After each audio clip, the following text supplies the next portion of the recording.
Welcome sa aking channel mga kapatid at ito na nga ang ating episode 20 update sa ating action seryeng Black Rider. Huwag pong kalimutan mag-like, comment, and subscribe. At ito na po ang inyong pakatutukan.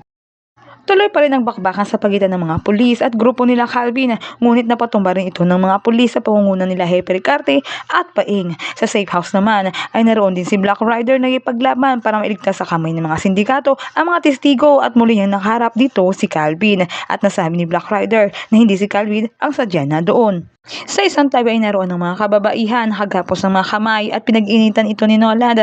Ayon naman kay Olan dahil sa mga babaeng yon ay napahamak ito kay Senyor. Dahil sa takot ng mga kababaihan, yung iba ay nagbalak tumakas at nagsitakbuhan. Ngunit pinagbabaril ito ni Nolan. Nakita naman ito ni Black Rider at pinagbabaril sa isa ang mga kalalakihan. Kasunod nito ay si Nolan at pinuntahan agad ni Black Rider ang dalawang babaeng nakaligtas na sugatan.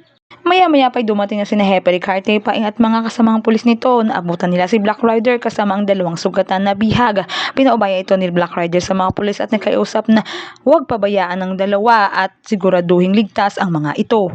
Hinabol nila Paing ang mga grupo nila Calvin kasama si Nolan na may tama. Nagpatulong ito kay Calvin dahil siya ay tad-tad ng bala, ngunit tinuloy niya ito ni Calvin dahil ayon kay Calvin ay papigat lang ito at hindi na kailangan ng Golden Scorpion. Sa isang banda ay naghanda ng isang engranding dinner itong si Mayor Alfonso at may pabulaklak pa para kay Shasha. Natanungan ni Shasha kung ano ito dahil ang pagkakaalam niya ay tapos na silang dalawa.